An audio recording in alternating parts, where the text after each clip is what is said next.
In every forgotten village, buried deep beneath the weight of moss and memory, lies a truth that was never meant to be unearthed.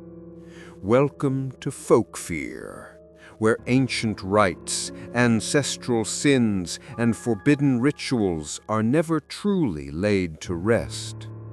Tonight, we whisper the tale of a veil once soaked in blood, a bride denied her wedding night, and a curse that clings not just to land, but to lineage. Some ghosts haunt a place, others haunt a name. But this one, this bride, she haunts the blood. This is the story of the Red Veil of Yanjing village, and the spirit who waits, still wearing white beneath red, for a wedding that should never come. The rain was soft but persistent, soaking the winding road that led into Yanjing village. Mist hung thick over the treetops, muffling even the sound of Wei Zhen's tires crunching over gravel. The GPS on his cracked phone had died miles back, leaving only an outdated printed map and the old instructions given by the project office in town. The road narrowed. Bamboo bowed in toward the path like skeletal arms, their leaves whispering secrets too old to understand. Beyond the final bend, nestled at the foot of a forested hill, Yanjing appeared, or what was left of it. The village was half abandoned. Empty houses slouched under sagging roofs. Red paper talismans, faded from time and weather, peeled away from warped door frames. The shrine at the heart of the village stood like a stubborn monument, black-tiled roof intact, its red-lacquered beams defying decay. A single bell hung crooked above the door, unmoved even by the breeze. Wei stepped out of the car, briefcase in hand, surveying the silence. He was here to complete a land survey and oversee the last round of acquisition paperwork for the Yanjing bypass, a major development that would slice through the village and surrounding forest. Most residents had already moved out. Only a few elders remained, clinging to crumbling walls and older ways. The air smelled of rain and wet earth, and something faintly metallic. A woman's voice startled him. "You're staying at the Chen house, aren't you?" Wei turned. An old woman in a gray cotton cheongsam stood beneath the edge of a broken awning. Her eyes were clouded with age, but her voice was sharp. Yes, that's what the foreman said. Closest structure to the shrine." The woman nodded, not quite approving. "Be careful," she said simply. "That place still remembers things." Wei blinked. "I'm sorry?" But she had already turned and shuffled back into the shadows of her home, the door thudding softly behind her. The Chen house was larger than expected, 2 stories with a sloped roof and worn wooden balcony. It creaked when he entered, the scent of mildew and incense thick in the air. Old furniture was covered in white sheets. Cobwebs hung like lace across corners and window frames. He set his bag down, took out his phone, still dead, and lit a candle from the emergency kit. Electricity had been cut to the village weeks ago. On the second floor, a hallway led to shuttered rooms. One had an altar carved into the wall, lacquered black with red accents. Wei paused. The altar's center was empty, its offerings long gone, but in the base compartment, the wood seemed newer, sealed shut with 2 tarnished silver nails. That night, sleep came in fits. Outside, frogs called from distant paddies, and the bamboo creaked in the wind. At exactly 2:14 a.m., he awoke to the sound of music. Old, crackling, warped, like it was playing from a record too far slow. A wedding march. Wei sat up, disoriented. The sound was faint but unmistakable, echoing through the floorboards. He followed it, candle flickering, down the stairs and into the hallway. It was coming from the direction of the shrine. The shrine, he had been told, hadn't been used in decades. Outside, the rain had stopped. A pale moon bled through the fog, casting milky light over the path. He followed the sound, crossing the threshold into the shrine courtyard. The bell above the door hummed still, but inside, something was playing. A phonograph. He found it tucked into the far corner of the shrine, half covered in dust and offerings long turned to ash. The needle spun silently, not touching anything.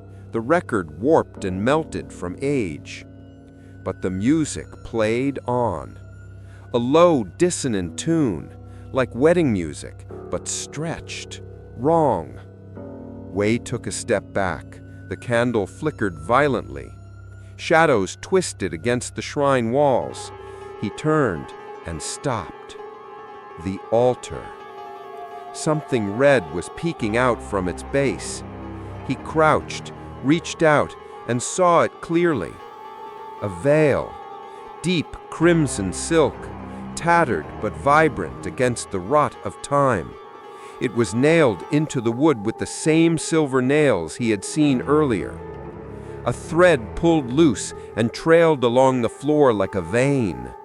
Wei reached toward it, and the music stopped. The silence rang louder than sound. Then came the whisper, not heard, but felt.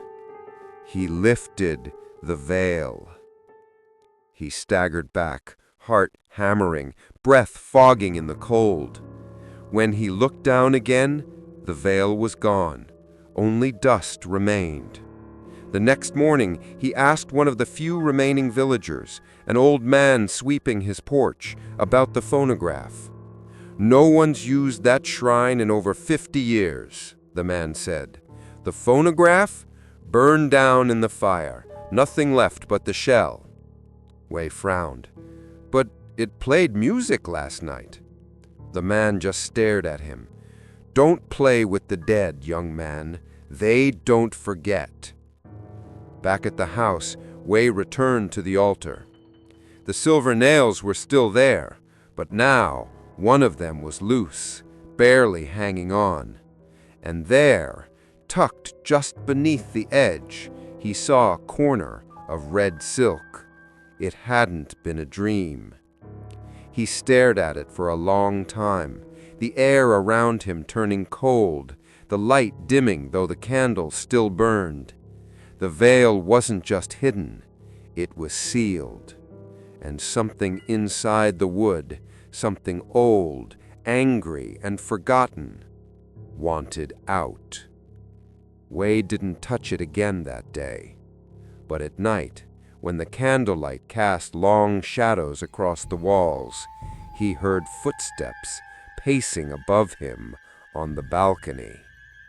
He lived alone, and when he dared to peek through the window, he saw her, a woman in a soaked red wedding dress, back turned to him, hair like ink down his spine, staring at the altar, as if waiting for the ceremony to begin. Morning came reluctantly to Yanjing village. The mist refused to lift. It crawled along the rooftops and coiled between the bamboo groves, blurring the edges of everything it touched. The sound of crows came from somewhere deep in the distance, slow, hollow, like a warning disguised as nature. Wei Jian had barely slept. The image of the woman in red still lingered behind his eyes like a fever. He could almost hear the soft drag of her soaked veil across the wooden floor, the faint tap of her embroidered shoes. He told himself it was exhaustion, hallucination. But the veil was real. He'd seen it, buried beneath the altar. He needed answers. He found Granny Liu sitting outside her house near the south end of the village. A rusted kettle hissed faintly beside her, sending wisps of steam into the gray air. She didn't look surprised when Wei approached, as though she had been waiting for him all along. "You didn't sleep," she said. Her voice was thin but steady, the kind that seemed to echo inside the bones. "No," Wei admitted. "Something happened at the shrine last night." Granny Liu stopped stirring her tea. Her hands trembled slightly. "You heard the music?" Wei nodded. "You knew?" Her gaze drifted toward the fog-covered trees. "The dead never leave Yanjing quietly." She motioned for him to sit. "You're from the city. You think what you saw was superstition, an old woman's ghost story. But here, ghosts are older than faith, older than fear itself." The story began 60 years ago. Granny Liu's eyes glazed over, her voice turning slow, deliberate, as though she was reciting from something she had memorized a lifetime ago. Her name was Mei Lin, the only daughter of the village chief, Chen Guo. Beautiful, kind, and obedient, a girl raised to be married into fortune. But fate had other plans. The old woman's gaze hardened. Her father arranged her wedding to a wealthy merchant's son from the next province. But when the dowry negotiations soured, he chose another path. He married her spiritually instead, to a living man who was already engaged. The ritual would still bring prosperity, he thought, as long as it was done in secret. Wei frowned. A spiritual marriage? While she was alive? The old woman nodded slowly. The first of its kind here. It broke heaven's order. The Taoist priest warned against it, said binding two souls with blood before one has crossed into death would twist both in ways no blessing could undo. But greed deafens even the wise. The wedding was set for the 7th day of the 7th month, the Ghost Festival. The veil, woven from imported crimson silk, was embroidered with golden lotuses and stitched with strands of Mei Lin's own hair. It was said that a bride who wore her own hair in her veil would never be forgotten by her husband, even beyond death. But that night, lightning struck the ancestral hall. The bridegroom fled, and Mei Lin was found hanging from the beam, her red veil soaked through with blood. They said it was shame, but we all knew she didn't hang herself. She leaned closer, her eyes pale and wet. The next morning, the veil was gone. Her body burned black before it could be buried. The Taoist said her spirit refused to leave. He sealed what was left of her inside the altar with nails of purified silver, the only metal said to bite a vengeful ghost. Wei listened, breath shallow. "What about the veil?" he asked. The old woman's hands tightened around her cup. "They found it weeks later, behind the shrine, folded neatly, like a gift. They buried it under the altar. But some say," she paused, "some say it was never buried at all." Wei felt his hair on his arms rise. "The veil is cursed. Every few decades it calls to someone new, someone with the same bloodline. The one who betrayed her was her cousin, Jun. He became the first of the cursed, and his descendants carry the mark." Wei's pulse quickened. "A mark?" Granny Liu pointed a trembling finger toward the scar above his wrist, a faint crescent, something he'd had since childhood. "Like that," she said. Wei froze. "That's just an old burn." "Maybe," she said softly, "but it means she's already found you." He left her house shaken, trying to reason it away. Coincidence, myth, a curse from an age when people explained grief with superstition. But as he walked past the shrine, he saw something that made his heart drop. The silver nails at the altar's base, the ones that had sealed the wood, were no longer tarnished. They gleamed bright, as if newly forged. And between them, peeking out from the crack in the altar, a thin thread of red silk drifted with the draft, swaying like something alive.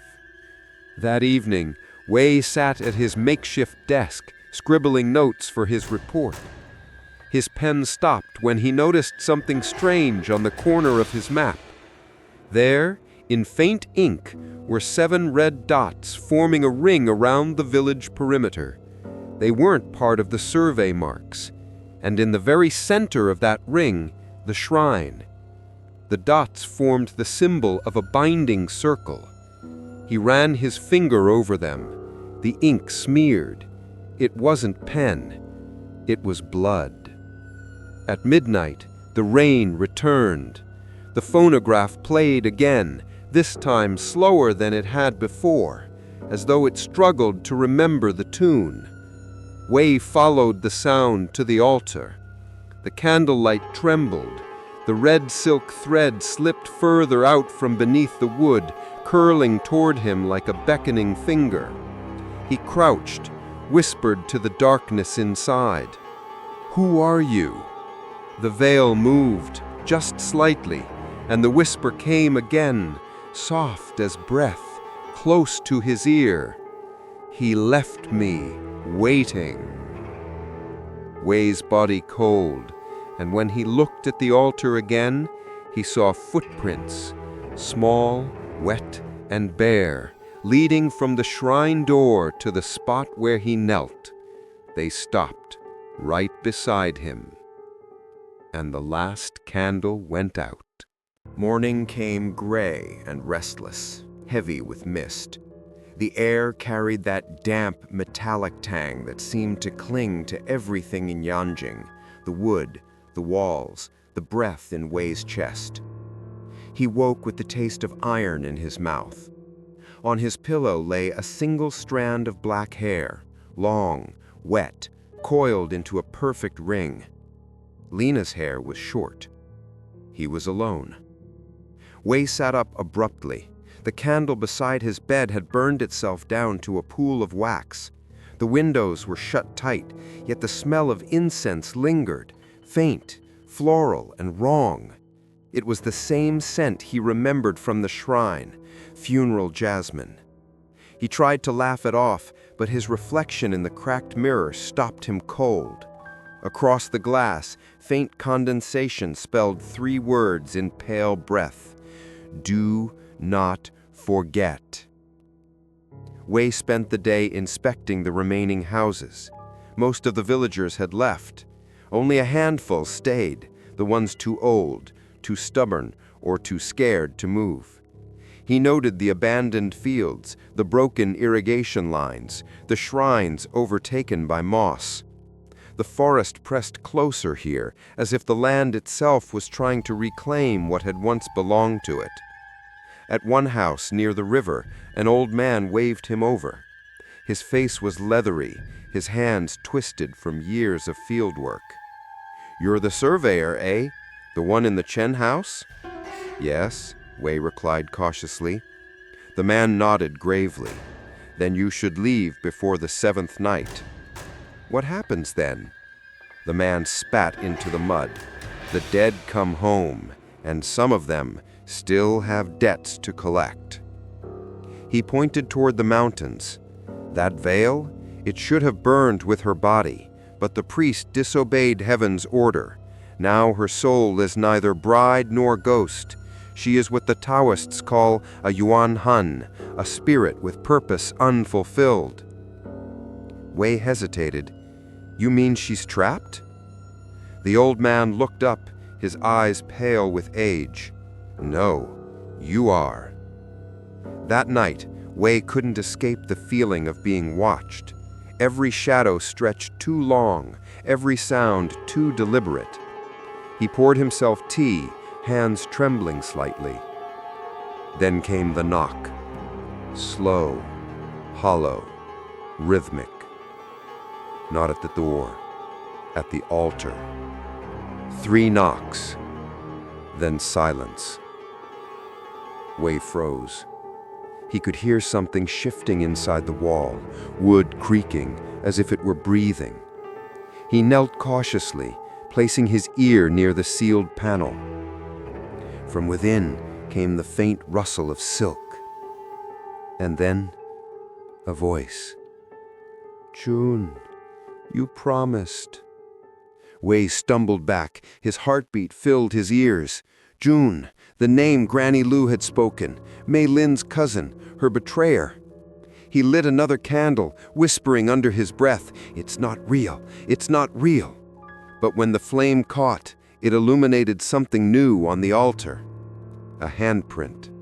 Small, delicate, and blackened, as if burned into the wood. Unable to bear the silence, Wei opened the village records stored in his laptop. There were old genealogies archived from the provincial office, copies of family registries from Yanjing before the relocation began. He typed Chen Mei Lin. Only one result appeared. Chen Mei Lin died 7th month, year of the fire pig, 1967. Cause of death, self-inflicted hanging. Notes: burial denied by family request. Spiritual sealing performed by Master Shen. But below her name was another that made his blood turn to ice. Chen June, missing, presumed dead, same date. He scrolled further. June had no descendants listed, but another name appeared under his extended family. Wei Cheng, his great-grandfather. Wei stared at the screen, the realization dawning like slow poison. His family name, Wei, had come from Mei Lin's bloodline. He wasn't just a stranger who stumbled into her curse. He was part of it. The candlelight flickered violently. A whisper slid through the air, almost tender. "You came back for me." The room chilled, his breath fogged white. He turned toward the altar, and the veil was there again, spread open on the floorboards like a crimson pool, glistening wet, though no rain had fallen. And underneath it, he could see the faint shape of a face pressed against the silk, eyes closed, lips moving. He stepped closer, drawn despite every instinct screaming to stop. The veil pulsed once, like something breathing, and a hand slid out from under it, pale and slender, nails painted in ancient lacquer that shimmered like dried blood. The hand reached for him. Wei staggered back, the candle dropped, the room plunged into darkness, and in that darkness, he saw her. Not fully, just fragments. A red sleeve, hair moving without wind, a voice that hummed the broken wedding march from the phonograph. He covered his ears, but it only grew louder, vibrating inside his skull. "The vows were never broken, June. You are mine." He woke sprawled across the floor, drenched in sweat. Morning sunlight cut through the shutters, scattering across the dust. The veil was gone. But in its place lay an old photo, warped and yellowed. It showed a bride in a red dress, face hidden behind her veil. Beside her stood a man in traditional robes, smiling faintly. Wei turned the photo over. On the back, written in faded brushstroke ink, "To June, forever bound by blood, from Mei Lin." Wei left the house, his mind unraveling. He needed to find Master Shen, the retired Taoist priest Granny Lu had mentioned. If anyone knew how to end this, it would be him. The villagers avoided his gaze as he walked. One woman muttered a prayer under her breath. A child stared at him, then made a protective gesture, crossing 2 fingers in front of her chest. The priest's home sat at the far end of the village, beside a stone path lined with paper lanterns long unlit. The door creaked open before he even knocked. Master Shen was thin as a reed, his eyes half-lidded yet sharp. He regarded Wei in silence for a long time. Finally, he said, "You touched the veil. I didn't mean to. She chose you. Once you touch what binds her, the spirit recognizes your soul. It thinks you belong to her world. Then how do I stop it?" "You don't stop a spirit like her. You appease it. You complete what was denied." "Complete what?" The old man looked up, and for the first time, fear crept into his expression. "The marriage." Wei stumbled out of the house, breath short. The sky had turned the color of rust. The bell above the shrine swayed, though no wind was making. Somewhere deep inside the forest, a voice, soft and distant, sang a bridal hymn out of tune. And as the last light of dusk fell on Yanjing village, the veil stirred once more beneath the altar, its fabric blooming like a crimson flower. The bride had awakened, and she remembered her groom. The sky had turned a deeper shade of gray by the time Wei returned to the Chen house. Evening approached with unusual stillness, as if the land were holding its breath. The frogs had stopped croaking, the wind no longer rustled the bamboo, and the crows, once ever present, had vanished. Something in the village had shifted. Tonight was the 7th night since Wei arrived. In Yanjing folklore, the 7th night held special weight. It was said to be the threshold, the point at which a spirit who had returned could decide whether to leave or to stay forever. Wei lit 3 candles and placed them near the altar. He didn't pray. He didn't even speak. He simply watched the flames and tried not to listen to the whispering behind the wood. But the whispers came anyway. They came from the walls, from the floorboards, from the cracks in the beams, and always, always, they said the same name. "Jun, Jun, come back." Wei tried to drown it out. He pored over records again, desperate to find something, anything, that could break the bond. But every text said the same thing. A ghost marriage must be fulfilled or consumed. Near midnight, a chill swept through the room. One of the candles sputtered and went out, then another. Only one flame remained. And then, a sound, soft, deliberate, the unmistakable comb, combing of long hair. Wei turned. There, through the open door of the room across the hall, sat a figure, a woman. Her back was to him. Her long, ink-dark hair cascaded down her spine like a veil of shadow. She ran a bone comb through it, slowly, over and over. Each stroke made a sound like a knife scraping bone. He couldn't see her face. "Who are you?" he asked, voice barely above a whisper. The combing stopped. She didn't turn. Instead, she sang. A bridal song.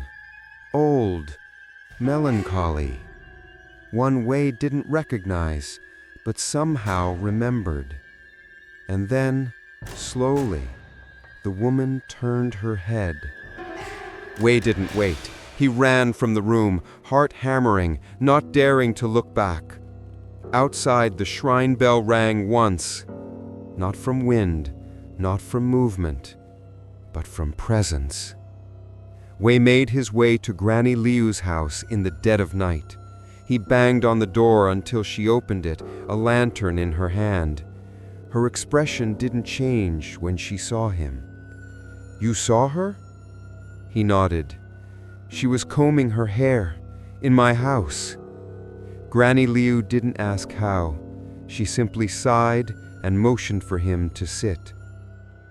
The seventh night is when they come closest, when they try to finish what was started. "She thinks I'm Jun," Wei muttered. "No, she knows you're not, but your blood is his. That's enough." Wei's voice cracked. "Then what does she want from me?" Granny Liu's eyes shone with an old, aching sorrow. "She wants you to remember." Wei couldn't sleep that night. Every time he closed his eyes, he saw her, the woman in red, her vase failed, standing at the end of the hall, waiting, not moving, not speaking, just waiting, as if the ceremony were moments from beginning. The next morning, Wei woke to find something strange on the table. A red thread, thin as a hair, tied in the shape of an infinity knot. A traditional wedding blessing used to bind two people together in spirit and fate. He traced it with his fingertip. The knot was tight, precise, deliberate. No one else had been in the house. His heart sank when he noticed something else. The knot was made not from silk, but from hair. Wei returned to Master Shen before noon. The old priest was burning herbs in a brass bowl, his eyes distant. "She's growing stronger," he said before Wei could speak. Wei nodded. "Last night she was in my home. She never left it. You've simply begun to see her true shape. I need to stop this." Shen considered him for a long time. Then he spoke slowly. "There is one way to weaken the tether, if not break it entirely, but it requires a sacrifice." Wei stiffened. "What kind?" The priest held up a small mirror, old, circular, with symbols etched around the edges. "A spirit mirror. It reflects not the body, but the bond. Place it where the veil was sealed. If her reflection appears, she will be forced to acknowledge her state, to see that she is no longer part of this world." Wei took the mirror with shaking hands. "And if she doesn't?" The priest's face darkened. "Then she will cross into you, and she will wear your skin like a bridal robe." That night, Wei returned to the altar. The house felt colder than usual, still, too still. He placed the mirror directly beneath the crack in the wood, right where he had first seen the red silk. And then he waited. Midnight struck. The wind outside picked up, howling through the village like a mourning song. The candle beside the mirror began to flicker wildly, its flame bending toward the altar as if drawn. And then the mirror clouded. Condensation bloomed across the surface, and slowly, a face began to form. Not Mei Lin's face, but his own, except it was smiling and weeping at once.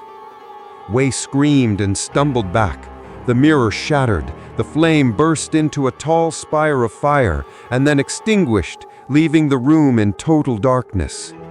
From behind him, a soft voice whispered, "You looked at me, Jun. Now you can never look away." At dawn, the veil was draped neatly across the altar. No longer hidden, no longer sealed. It lay there like an offering, a promise, a threat. The red veil had moved again. Wei Jian stood at the altar, staring at it, no longer hidden, no longer sealed beneath the wood. It now lay folded across the offering table, like a wedding gift awaiting unwrapping. The crimson silk shimmered faintly, though no light touched it directly. The embroidery of lotus petals and phoenix wings twisted subtly when viewed from the corner of the eye, as if alive. He didn't dare touch it again, not after what he saw in the mirror. He wrapped it instead, carefully, inside a rice paper cloth and placed it inside a lacquered chest he found in the back room. But even then, he swore he heard it breathing. Or maybe it was the faint flutter of the silk against the lid, like something was moving inside the box, impatient. He placed 3 heavy books on top of the chest, as if weight could contain a curse. But deep down he knew the veil wasn't tethered to the shrine anymore. It was tethered to him. That afternoon, the wind shifted. The bamboo groves swayed in unnatural rhythm, all leaning toward the Chen house, like something unseen was calling them closer. Wei went outside and saw something glinting at the edge of the shrine's courtyard. It was a silver pin, no longer buried. One of the original nails that sealed Mei Lin's spirit, now rusted black and bent. Another seal had been broken. That evening, he received a message on his now working phone, a miracle in a place where service had long died. "Lena, I'm coming to see you. Already on the bus. Should be there by sundown. Miss you." Wei's blood went cold. Lena was coming here? No, she couldn't. Not now. Not like this. He called her immediately, but there was no signal again. The message had come through, and then silence. Was it real? Or had something sent it? Just before sunset, the bus pulled into the clearing near the village. Wei ran to meet it, heart pounding with a dread he couldn't explain.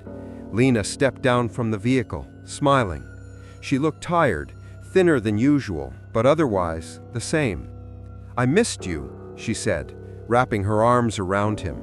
Wei held her tight, almost too tightly. He had questions, doubts, fears, but for a moment he just held her. Until he noticed something strange.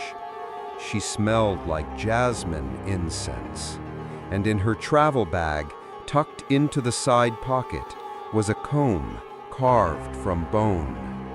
That night, Lena fell into a deep sleep the moment her head touched the pillow. She didn't stir, didn't turn, didn't speak. But sometime past midnight, Wei awoke to the sound of her voice, not speaking, murmuring, chanting, in a dialect she did not speak. He followed the sound to the courtyard. She was there, barefoot, in her nightdress, hair unbound. Standing before the shrine, her eyes rolled back into her skull, whispering in a voice that was not hers. "I waited, June, through fire, through silence, through the turning of the seasons, and still you did not come." Wei moved toward her, terrified. "Lena!" Her head snapped toward him. Her eyes were wrong, black, pupilless, endless. Then she collapsed. He carried her inside. Her body was ice cold. Her fingers clutched at the air as if trying to grasp something unseen. By morning, she had no memory of the night before, but she kept glancing at the mirror, staring at her own reflection like it wasn't hers. Wei didn't tell her what he saw, not yet. Instead, he went to Master Shen. "She's marked," the old priest said simply. Wei's jaw tightened. "What does that mean?" "She's part of the offering now. The spirit has chosen her as the replacement bride. If the original union could not be fulfilled, the bloodline must compensate. The bridegroom's woman must take her place." Wei's hands balled into fists. "No, I won't let that happen." Shen looked at him, sorrow heavy in his eyes. "Then you must understand something, Wei Jian. Mei Lin was not merely betrayed. She was sacrificed by her family, by her lover, by the Taoist who sealed her fate. Her spirit cannot rest because her death was not natural. It was the conclusion of a ritual gone wrong. Wei's voice broke. "What do I do?" The priest exhaled slowly. "You must find the objects that bound her. The veil is one, but there are others, items used in the ghost marriage rite. They were buried around the shrine to create the circle of binding. Find them before she does." That night, Wei began digging behind the shrine. He found a rotting wooden box bound in red twine, sealed with wax and old talismans. Inside were the wedding relics, a single bridal shoe, child-sized, soaked through with dried blood, a lock of Maylin's hair, braided and tied with gold thread, a burnt scroll, the marriage contract, half consumed but still legible, and worst of all, a tooth, not Maylin's, Jun's, a real piece of him, sealed into the ritual to bind her soul to his for eternity. Wei stumbled back, bile rising in his throat. Lena appeared behind him, silent. "What are those?" she whispered. Wei turned, panicked. "You shouldn't be here." She looked down at the relics and smiled faintly. "Do you think I'd look beautiful in red?" That night, Wei couldn't sleep. Lena stood at the mirror for hours, brushing her hair, slowly, methodically. And when she turned to him at dawn, her eyes were filled with tears.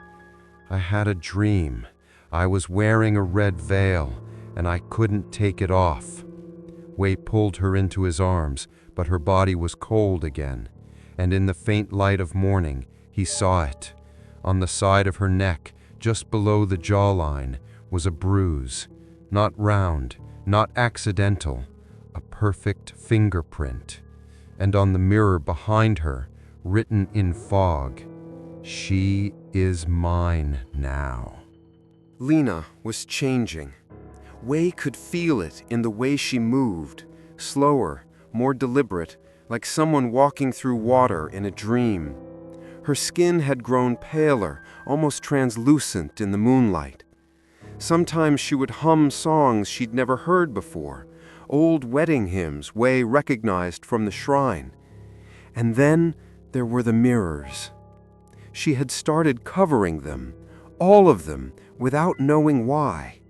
Wei found her draping cloth over the mirror in the hallway one afternoon. When he asked, she simply said, "It doesn't feel like I'm the only one looking back." He didn't press her. He couldn't, because he had seen it too. Something in the reflection lingered just a moment too long.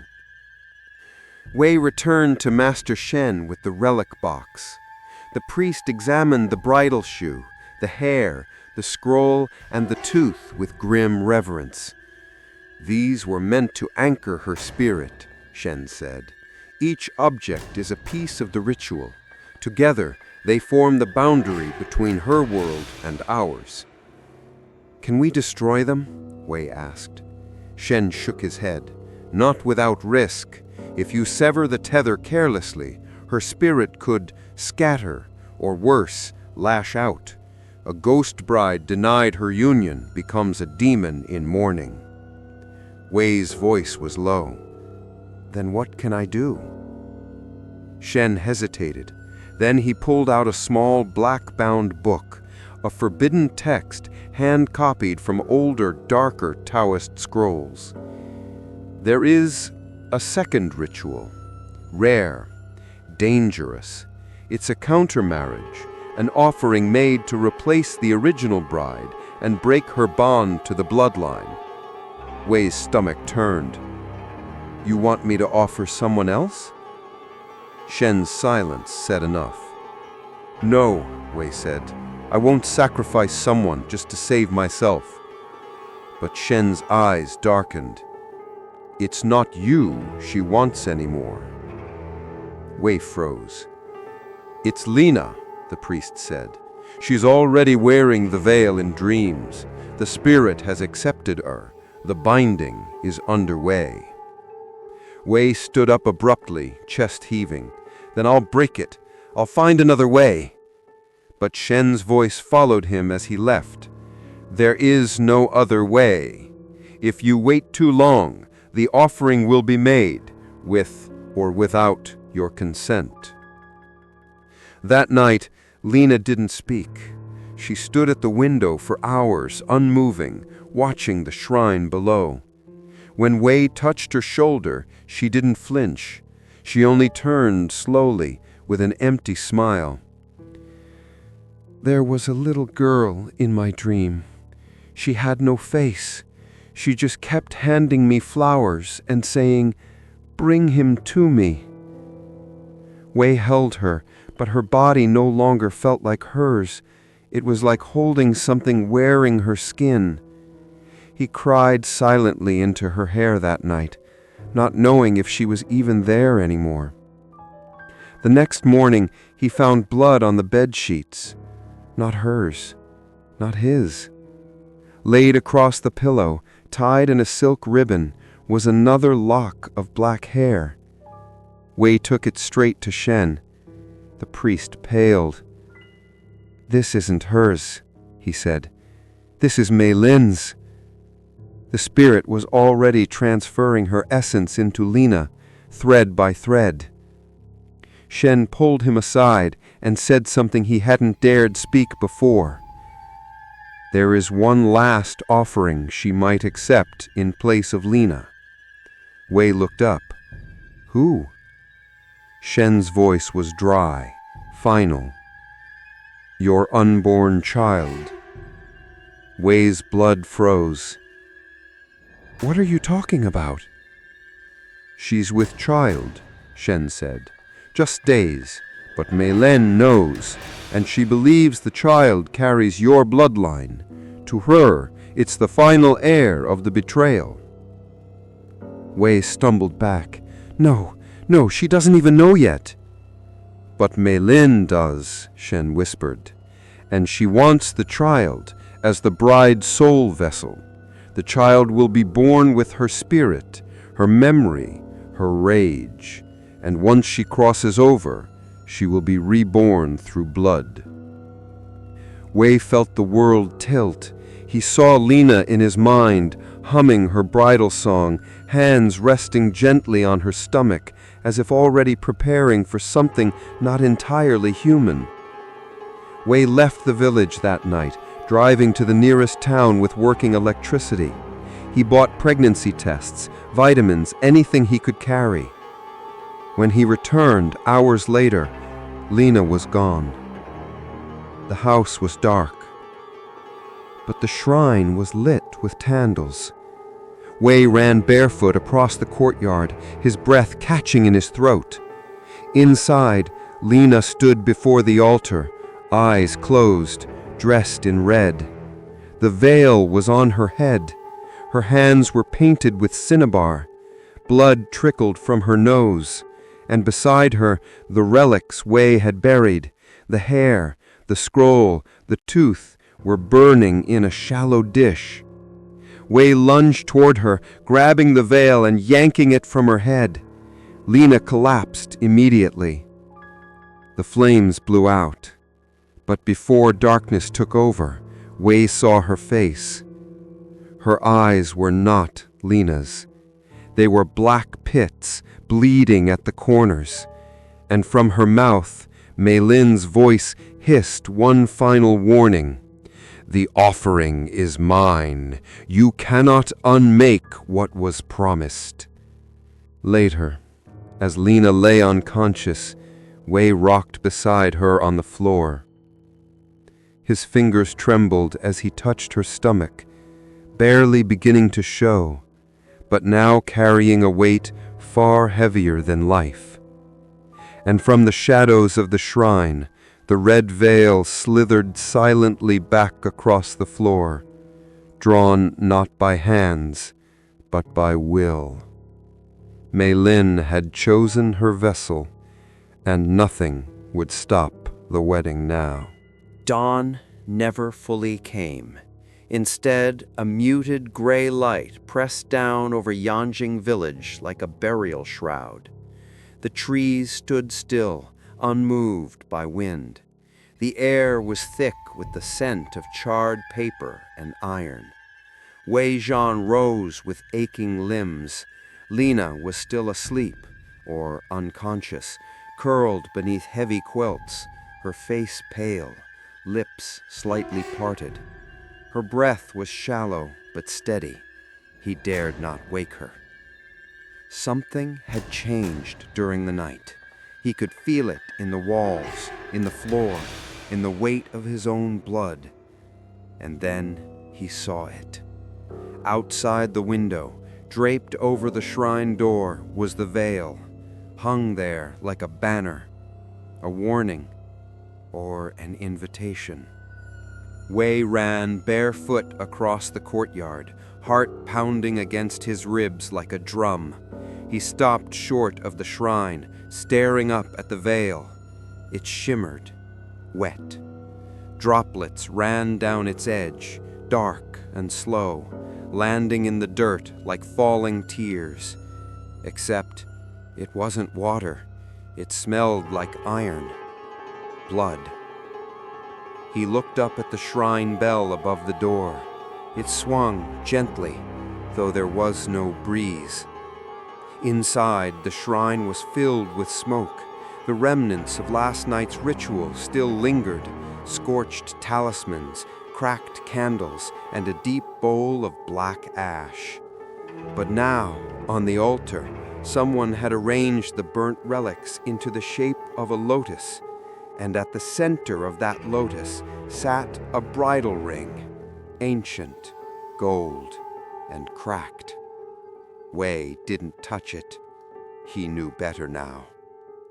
Lena awoke in the late morning with no memory of the shrine, or the veil, or the chant that had poured from her lips in another woman's voice. But she knew one thing. "I'm pregnant," she whispered. Wei sat beside her, silent. Her eyes searched his, and something in her expression changed, a distant kind of sadness, as if part of her already knew she wouldn't survive this. "I don't want to keep it," she said quietly. "Something feels wrong." Wei took her hand. "No, we'll find a way. This thing, it's not stronger than us." But Lena didn't answer. She only looked away. Outside, the veil fluttered once, though the air was still. Wei returned to Master Shen, carrying the bridal ring in a cloth. The old priest examined it with a grim face. This was Mei Lin's, he confirmed, the final object used in the rite. With this, the bond is now complete. Wei stared at him. "Complete?" He nodded. "The wedding is already underway. The veil is no longer just a symbol. It's become a spiritual parasite. It recreates the moment of betrayal again and again until the spirit is satisfied." "And if she's never satisfied?" Shen met his gaze. "Then the veil will keep choosing new brides, new bodies, new vessels. Your bloodline will feed her forever." Wei's voice cracked. "Then how do I stop it?" The priest's eyes narrowed. "You must return the veil to its original place of binding, and then," he hesitated, "you must offer it a truth it was never told." Wei frowned. "What kind of truth?" "One that hurts more than death, one that was buried, just like her." Wei returned home to find Lena sleepwalking again. This time, she stood in the kitchen, holding a blade, not threatening, just holding it, like a bride preparing the feast. Blood dripped from her palm. She hadn't even noticed the cut. Wei took the knife gently from her and wrapped her hand. She stared at him, confused, trembling. I dreamed I was cooking, but it wasn't me. The house was full of guests, people I've never seen, dressed in old clothes, laughing. Wei felt the bile rise in his throat. A wedding feast? Lena nodded slowly. I think it was ours. Later that night, Wei walked to the shrine with the ring in hand. The veil still hung from the door, now dry, now still, but it whispered as he approached. He didn't hear words, just sounds, cracking silk, shifting bone. A bridal tune hummed slowly through what felt like his own ears. He stepped inside. The shrine floor was now covered in ash. Footprints, small, bare, circled the altar like a dance. He placed the ring on the altar, and then the veil rose behind him, lifted by invisible hands, and floated gently into the air. It hovered, waiting. Wei turned slowly, his voice raw. Mei Lin, what do you want? And the answer came from all around him, from the wood, from the stone, from the flame. I want what was mine, my name, my night, my breath. Wei knelt.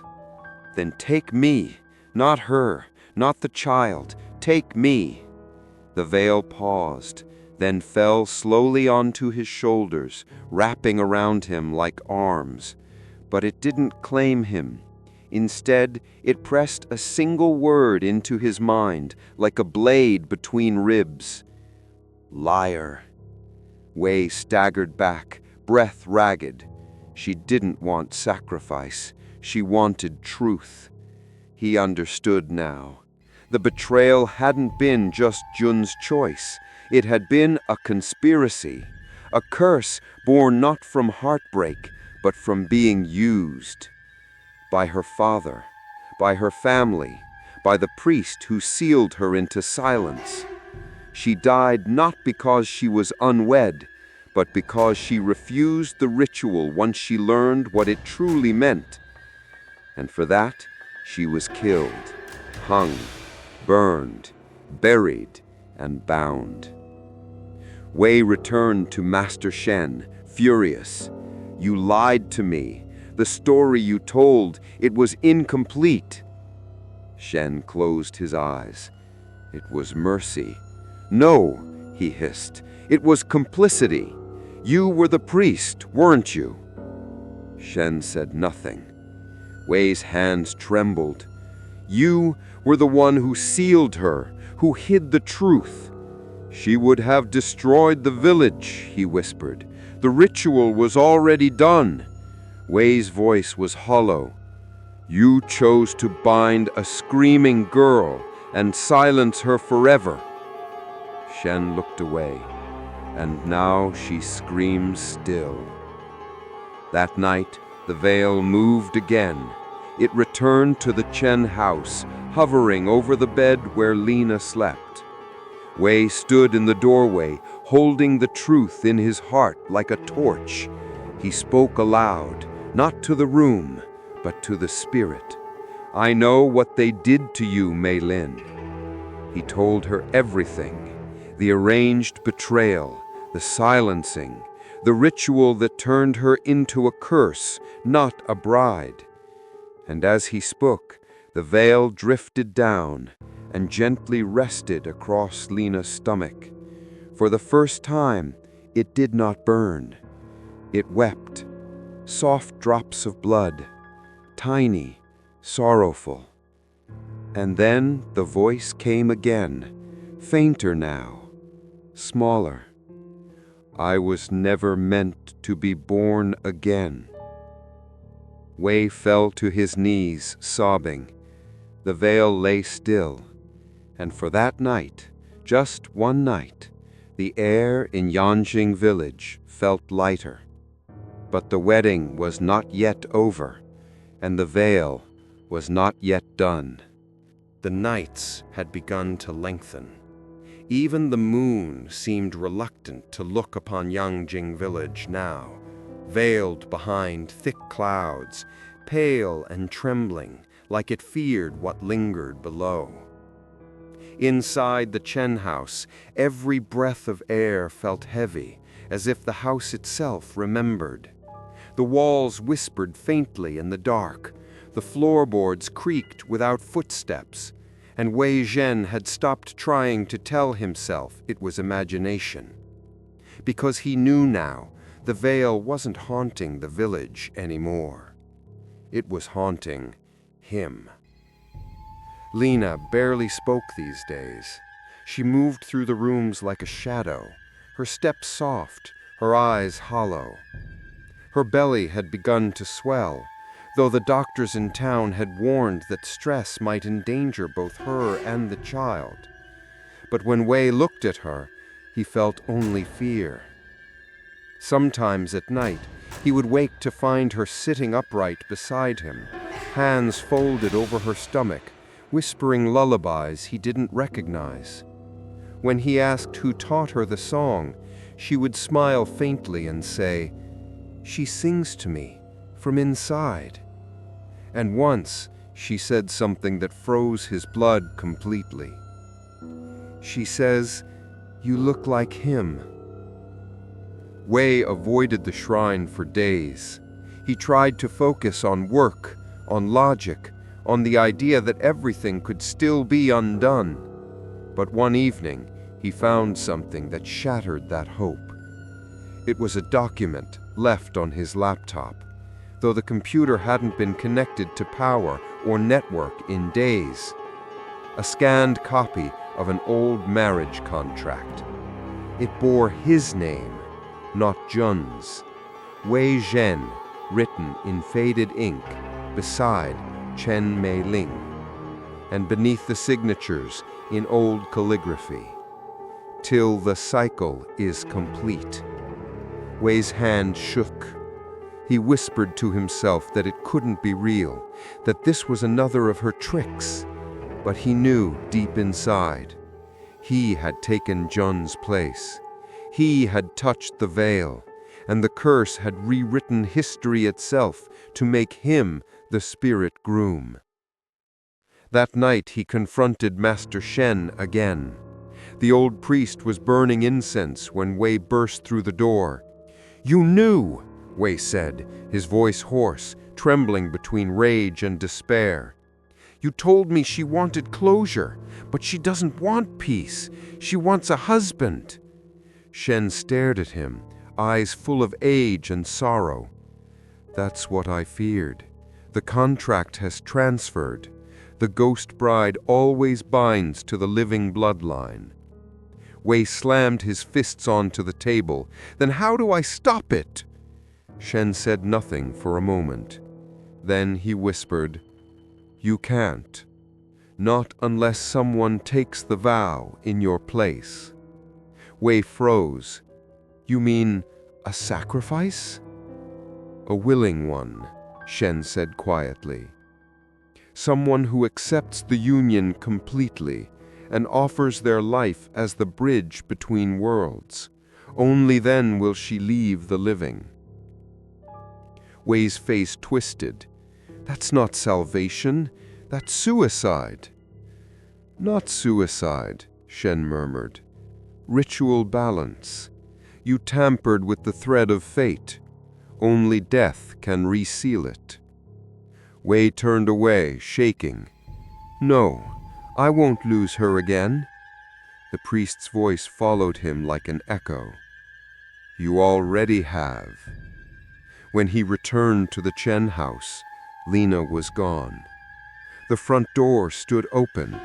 The wind had picked up, and in the distance the bell at the shrine rang twice, clear and sharp, slicing through the night air. He ran toward it. The path was lined with paper lanterns glowing faintly, lit by invisible hands. He could smell the wax, the burning wicks, the faint aroma of jasmine and ashes. At the shrine gate, he stopped.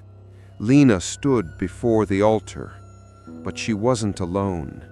There were others, figures in old ceremonial robes, translucent, glowing faintly blue in the mist.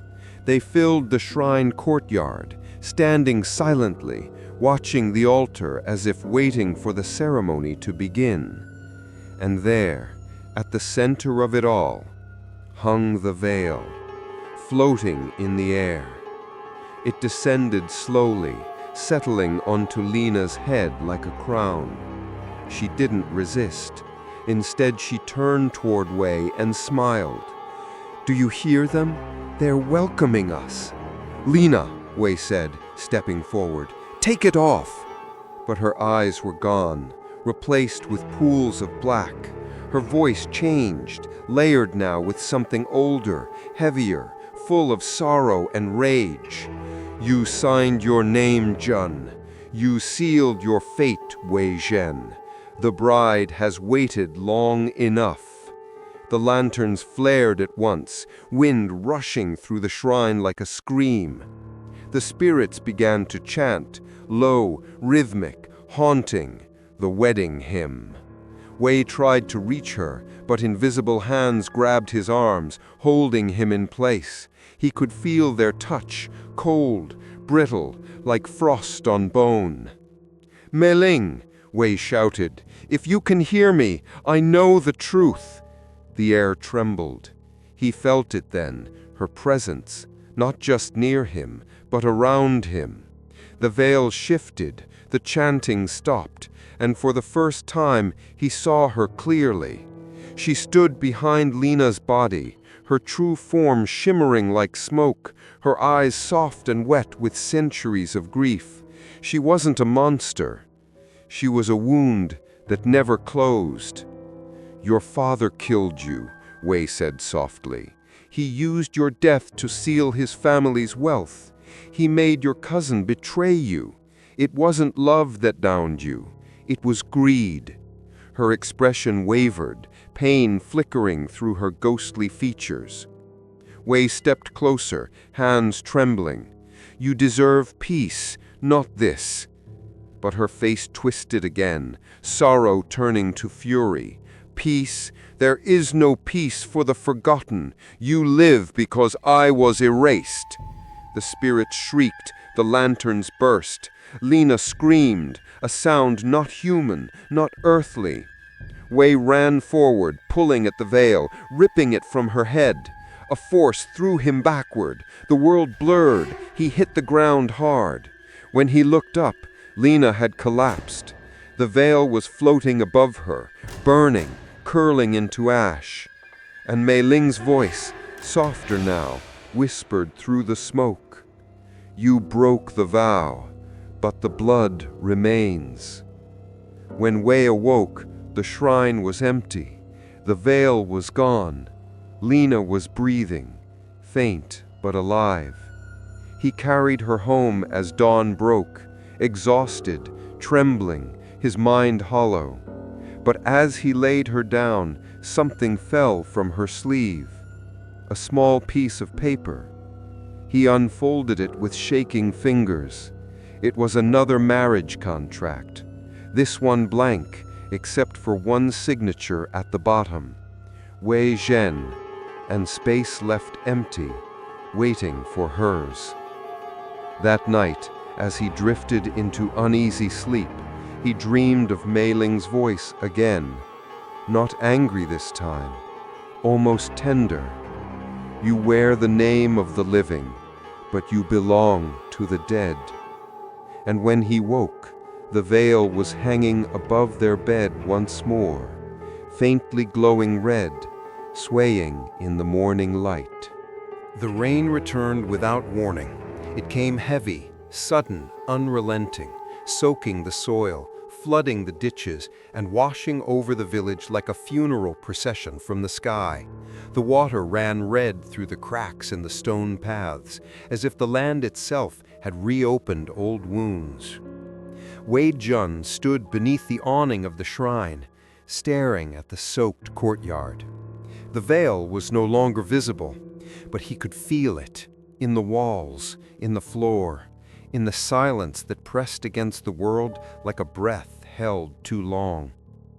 Inside, Lena lay in bed, her body weak, her skin pale, her dreams haunted by music that didn't exist in this century.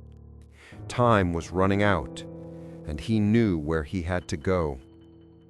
There was a part of the shrine no one ever entered, a door in the back, smaller than the others, sealed shut with rusted hinges and covered in talismans so old the ink had faded to nothing. He had passed it many times without notice, but now he saw it. It wanted to be seen, as if something behind it had grown tired of waiting. Wei pried the door open. The hinges screamed. Beyond it, stairs descended into blackness. He lit a lantern. The flame flickered, but did not go out. Then he stepped into the underground. The air grew colder with every step. It wasn't just the temperature. It was a kind of stillness that didn't belong to the living, the kind of silence found in places the sun had forgotten. The stairs ended in a stone chamber lined with crumbling prayer scrolls and shallow offerings turned to dust. In the center of the room stood an altar of blackened wood, and nailed into it with 13 silver nails was a skeletal figure in the remnants of a red wedding gown. Mei Lin. Her skull bowed forward, her spine curved in supplication. Her long black hair, impossibly intact, fanned across the altar like a shadow. The air pulsed. Wei stepped forward. One of the nails had been ripped out. He reached out, and the shrine reacted. All around him the walls shivered. The scrolls fluttered without wind. From the corners of the chamber came whispers, soft at first, then layered and loud, as if 100 women were weeping in unison. Then the phonograph began to play again, that old warped melody, slowed, distorted, the wedding march of the dead. A shimmer of light formed above Mei Lin's skull, and then a vision. Wei saw it all as if he were there. The wedding day, the rain, the candles, the altar prepared for a bride not yet dead. He saw Mei Lin standing in front of her father, begging. Saw Jun, pale, terrified, refusing to meet her eyes. He saw the Taoist priest, young and uncertain, holding the blade, the scroll, the veil. And then, the moment she realized what they had done. There had never been a husband. There had never been a union. Only a sacrifice. A living soul traded to the spirit world in exchange for prosperity. They had sealed her not to protect the village, but to buy it power, wealth, longevity, at the cost of her breath. The vision ended. Wei stumbled back, weeping. "I'm sorry. You were never a bride. You were a prison." The air shifted. The veil, the real veil, appeared slowly in the center of the room, hovering over Mei Lin's remains. It was no longer silk. It pulsed. It breathed. It watched. Wei understood. The 13 nails weren't to contain her. They were to anchor her, body and soul, bridging the mortal and the spirit world. He counted them. 12 remained. 1 had been removed, the one sealing her vow. Now the wedding could begin again. Unless he removed the others. His fingers reached for the nearest nail. It burned his skin, but he gritted his teeth, pulled. The whispering stopped for a moment. Then came the scream. Not just sound, but pressure, a psychic wave that knocked him off his feet. The shrine lit up with ghostly flame, and she rose. Not Mei Lin's body, but her spirit. Floating above the altar, eyes weeping blood, arms outstretched as if calling a lover home. "John," she whispered. Wei shook his head. "I'm not him. You are what's left." He stood. "If you want a groom, take me. But let her go. Let the child go." The spirit hovered closer. "I waited for the vows. You carry his blood. You signed your name. I revoke it." The chamber trembled. "You cannot. The veil remembers." And then came a new sound. Lena's voice, calling from above. "Wei!" He turned, eyes wide. She had followed him. She stood at the top of the stairs, hand on her belly, eyes brimming with tears. Mei Lin's spirit turned, and in that moment the altar burst into flame. Not destructive, purifying. Wei understood what he had to do. He drove the 12 nail into the ground, not into the altar, but into the earth itself, rejecting the bond. Then the 13th. Mei Lin screamed, a cry that shook the stones, and her form began to fracture. Not into rage, but into sorrow. Tears streamed down her face as her veil turned to ash mid-air. "I was supposed to be loved," she whispered. Wei stepped forward. "You still can be, but not like this." And with that, the final nail cracked and fell. Mei Lin's spirit collapsed like a wave folding into itself. The wedding hymn stopped, the lights dimmed, and in the silence, she was gone. No explosion, no horror, just absence. A presence that had been there for so long, its vanishing left a hole in the world. Wei climbed the stairs, his arms around Lena. Rain washed them clean as they emerged from the shrine, and behind them, the door closed on its own. The shrine of 13 nails had done its work, and Mei Lin, the bride who was never meant to wed, finally slept. The rain stopped, not gradually, but suddenly, as if someone had turned off the sky. A strange calm settled over Yanjing village. Birds began to sing again. The bamboo no longer creaked with unseen movement. The shrine stood silent, no longer pulsing with its usual dread. But Wei Zhen felt no relief. He stood at the edge of the Chen courtyard, watching the sun attempt to pierce through thinning clouds, and felt only the weight of guilt. Mei Lin was gone, dissolved into ash, silence, and sorrow. But something still lingered. The veil was gone, the nails were gone, but Lena was still haunted. That morning, she didn't wake. Her breath was shallow, her skin was cold, and her lips moved ever so slightly, as if reciting vows in her sleep. Wei wrapped her in blankets, lit incense, and sat beside her for hours, waiting for her to stir. She never did. So he returned to the genealogical records. He needed to understand, to finish unraveling the curse before it looped back into their lives.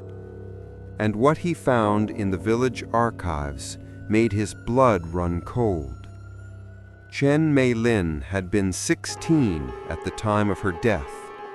Her cousin, Chen Jun, had disappeared the same day, presumed lost in the storm.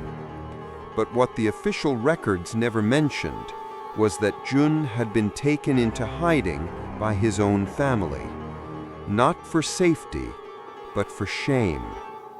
He hadn't just betrayed Mei Lin, he had confessed. Confessed that he was ordered by his uncle, Mei Lin's father, to deny the marriage and forge a signature on a contract he never understood. He was told it would make the family rich, that it was just an old tradition. And when he tried to undo it, the priest threatened to sever his bloodline, spiritually erase him if he interfered. So Jun ran and changed his name to Wei. Wei dropped the record. His mouth went dry. It wasn't just that he shared Jun's blood. He shared Jun's shame. His family, his real family, had carried the curse forward generation after generation, never speaking of what they had done. Their name wasn't a refuge. It was a mask, a hiding place for cowards. He wasn't just tied to Mei Lin through the veil. He was born from betrayal. Back at the Chen house, Lina remained motionless. Her breaths grew fainter, but her dreams, they grew louder.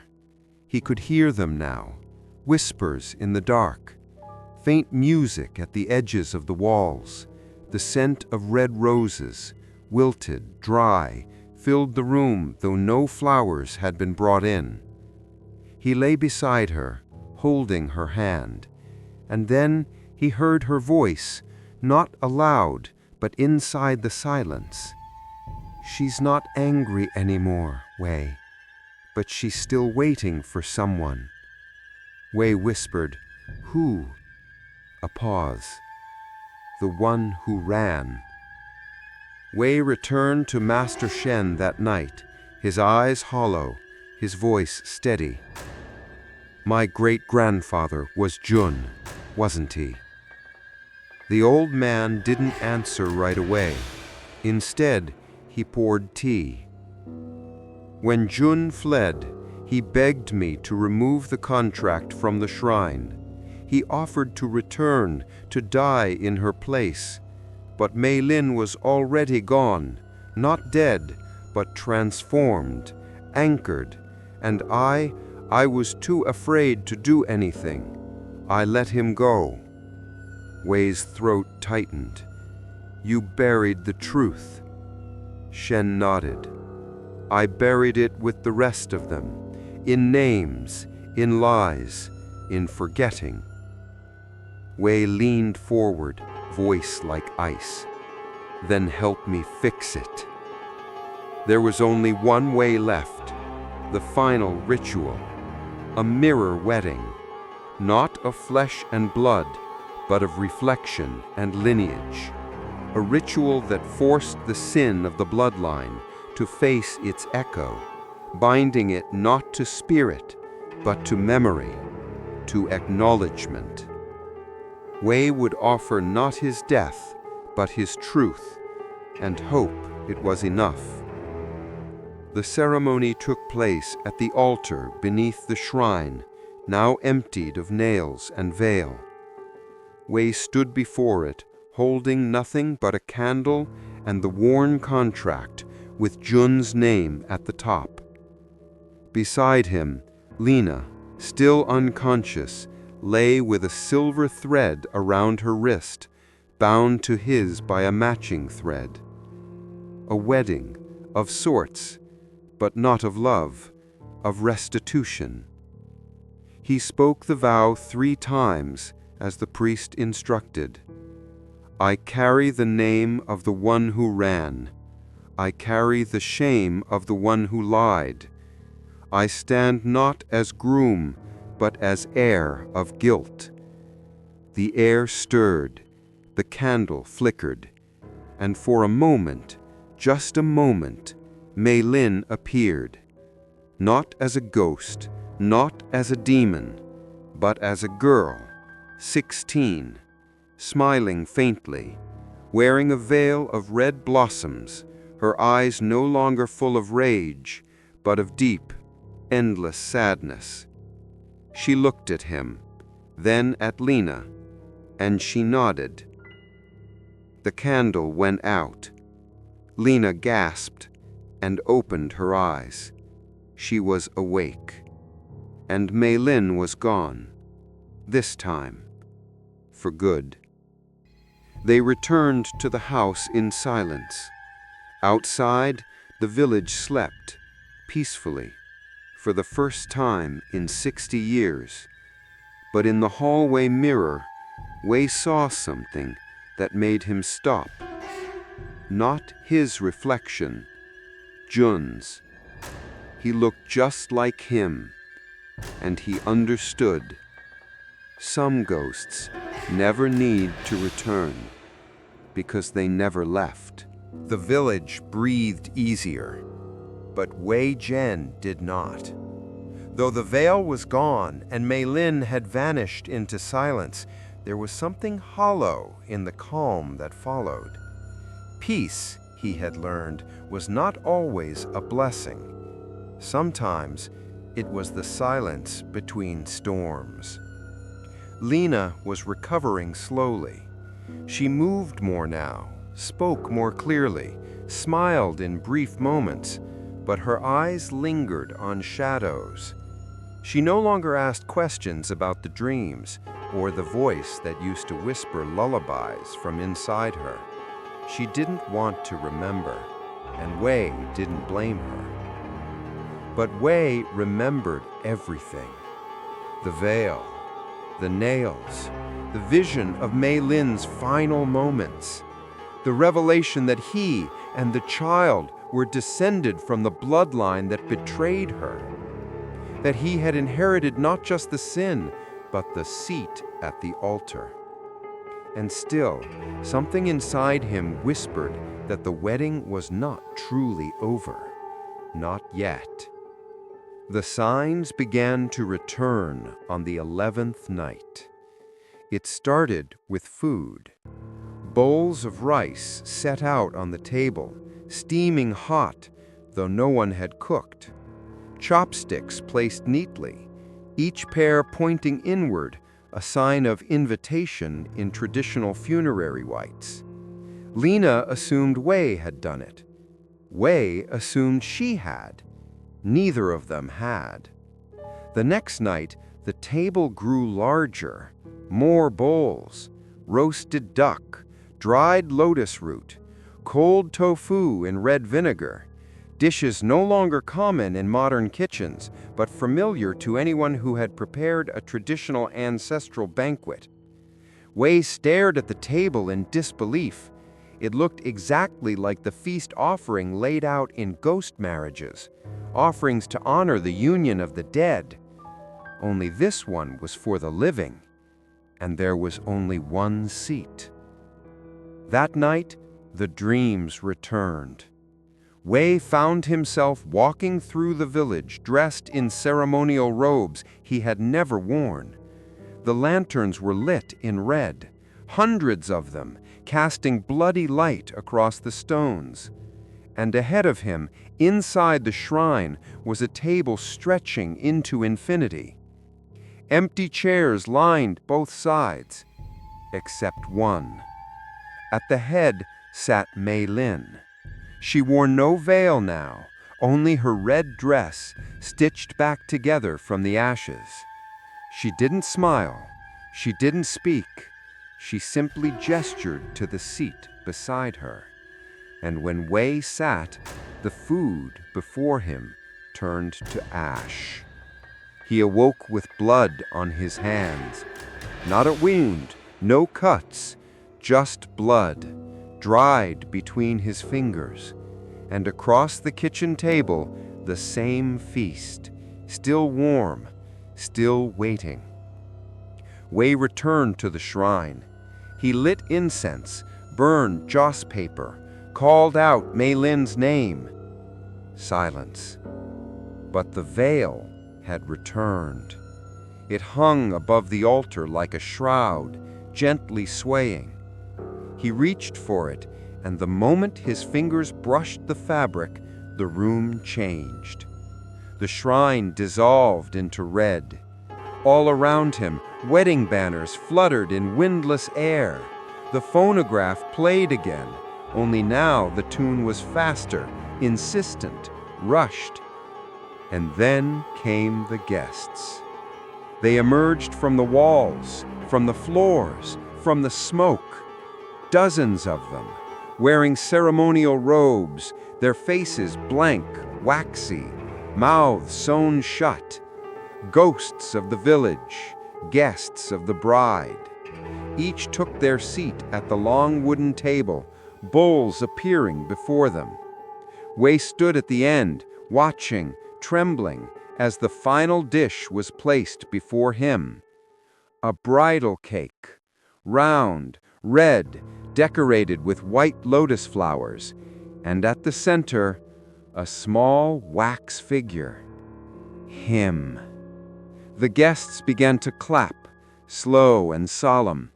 Mei Lin appeared at the other end of the table, not as a spirit, but as a bride once more.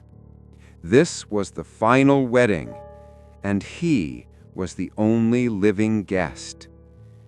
"Why?" he whispered. Her voice echoed through the room. "You broke the bond, but you never gave me back my name." Wei frowned. "I remembered you. I honored you. You remembered my pain, not my joy, not my love, not the girl I was before the veil." Her figure shimmered, flickered. For a brief moment she looked no older than 16. Tears in her eyes, flowers in her hair, lonely, forgotten. Wei stepped forward. "I can't give you a wedding, Mei Lin. Not the one you deserved, but I can give you something better." He walked to the center of the table. He lifted the wax figure from the cake and crushed it in his hand. The room fell silent. Then he reached into his pocket and pulled out the contract, the original one, the cursed scroll signed by Jun and sealed in secrecy. He held it above the candle and let it burn. The fire caught instantly. Flames danced across the parchment, curling the ink, turning betrayal into smoke. The veil above the altar caught fire. Red silk crumbled like dried leaves, and Mei Lin began to weep. Her guests, one by one, faded into ash. Only she remained. She reached out a hand.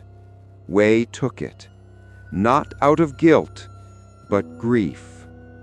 And as he held her, the red faded from her dress.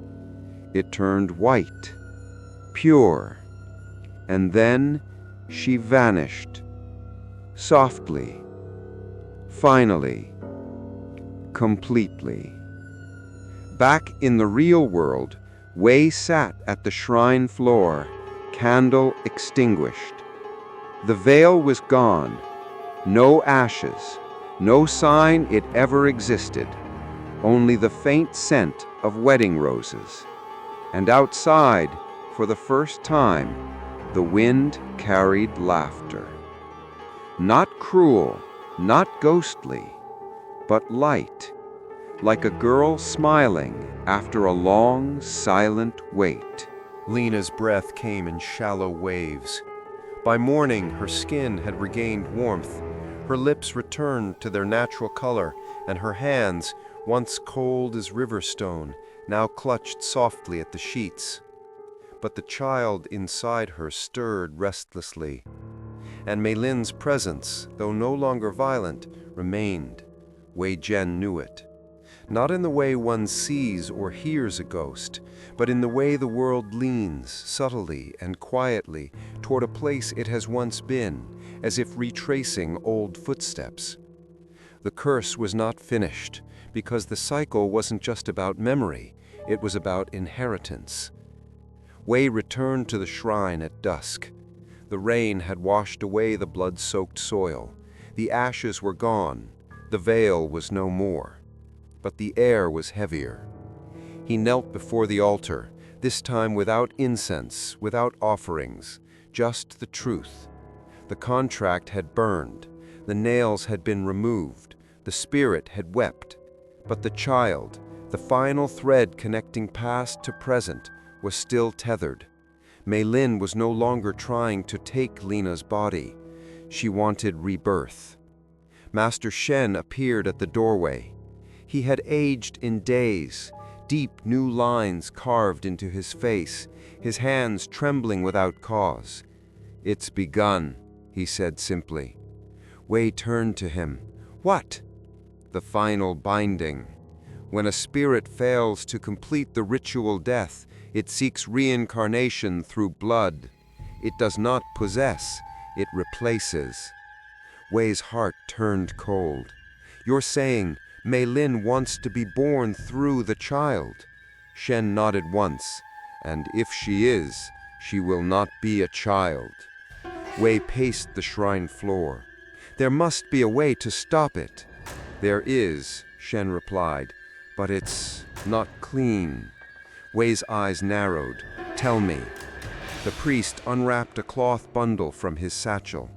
Inside, a small obsidian knife, its handle wrapped in red thread, its blade etched with symbols Wei couldn't read.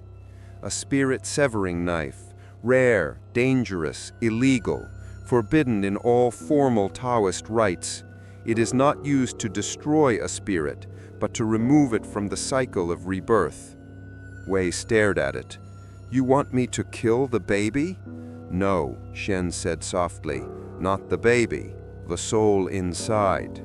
Wei's stomach twisted. "And if I don't?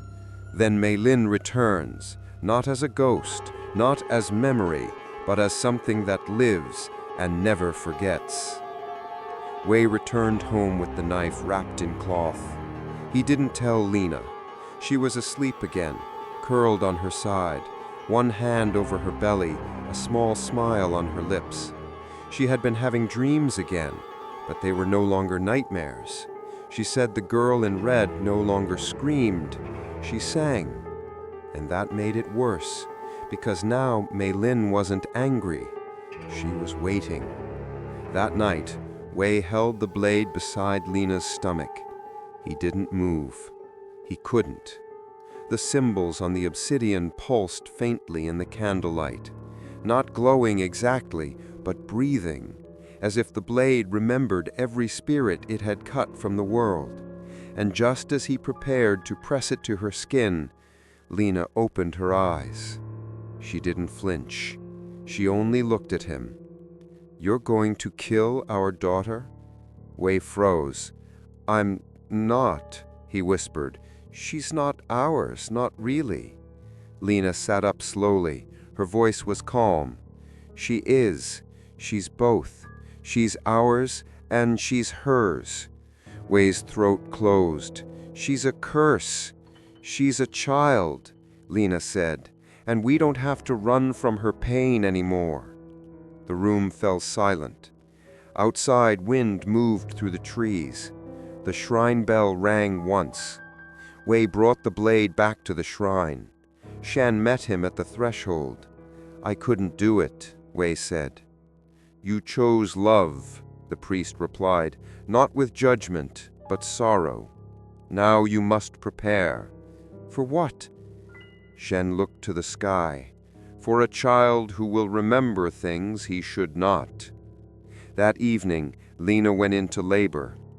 Too early, too suddenly. Wei carried her to the ancestral shrine. There was no hospital, no doctor, only Shen, old knowledge, and prayers too fragile to hold back fate. Candles were lit, salt lines drawn, a mirror placed at the head of the bed to show the child its reflection. But when Lena screamed, the mirror cracked, not shattered, just one deep line across the center, and the child's cry came without breath. No scream, just silence, until the wind howled through the trees and Mei Lin's lullaby began to echo in the walls. Then she cried. The baby, not Mei Lin, a human cry, a newborn's panic, life. Wei collapsed to his knees. Lena wept. The child opened her eyes. Dark, too dark, and yet soft. Shen stared at the infant in awe. She carries both, he whispered. Wei looked up. What? The sorrow of Mei Lin and the will to forgive. He turned to Wei. She will remember things she should not. She will see shadows where there are none, but she is not a curse. Wei held the child, his voice trembling. She's a second chance. At dawn they left the shrine, Lena in his arms, the baby pressed to his chest, and behind them the shrine doors closed one final time. A gust of wind carried the scent of burned silk and lotus petals, but nothing followed them. No veil, no voice, only silence and sunrise. The child did not sleep, not in the way other children did. She closed her eyes, yes, she lay still, but her breathing was shallow, perfectly timed, like that of someone listening, not resting. Sometimes, when the wind rose outside the Chen house, she would smile in her sleep, and when thunder rolled in the distance, she would hum under her breath, a melody that Lena swore she had never taught her. But Wei recognized the tune, the bridal march. They named her Yanjing, a name that honored the village and the girl who had once haunted it. Yanmei did not cry like other babies. She rarely fussed. She watched everything. Her eyes followed shadows on the walls before they moved. She would stare at doorways just before someone knocked. And when Lena sang lullabies at night, Yanmei would sometimes mouth the words in perfect rhythm, even though she could not yet speak. One evening, Wei walked into the nursery and stopped cold. Yanmei was sitting up, eyes wide. She had somehow pulled herself upright using the bars of the crib. She stared at the mirror on the far wall, an old family heirloom draped in red cloth. Wei had covered it months ago, but now the cloth was gone, on the floor, and the mirror was cracked again. A new line, longer, deeper, running straight across the center. Later, Lena found Wei in the kitchen, holding the broken mirror. She looked right at it, and it cracked again. Lena placed a hand on his shoulder. She's still a baby, Wei. But he shook his head. She's remembering, piece by piece. That night, the nightmares returned. Wei stood in the shrine once more, this time as a guest. The feast was long gone, the candles were melted to stubs, and at the altar stood Yanmei, dressed in red, her face hidden behind a veil stitched from new silk and old ash. The guests watched her in silence. Wei couldn't move, couldn't speak, and then she lifted the veil. For a moment, she was the child, the daughter he had held, fed, loved. Then her face shifted. Her eyes turned hollow, black.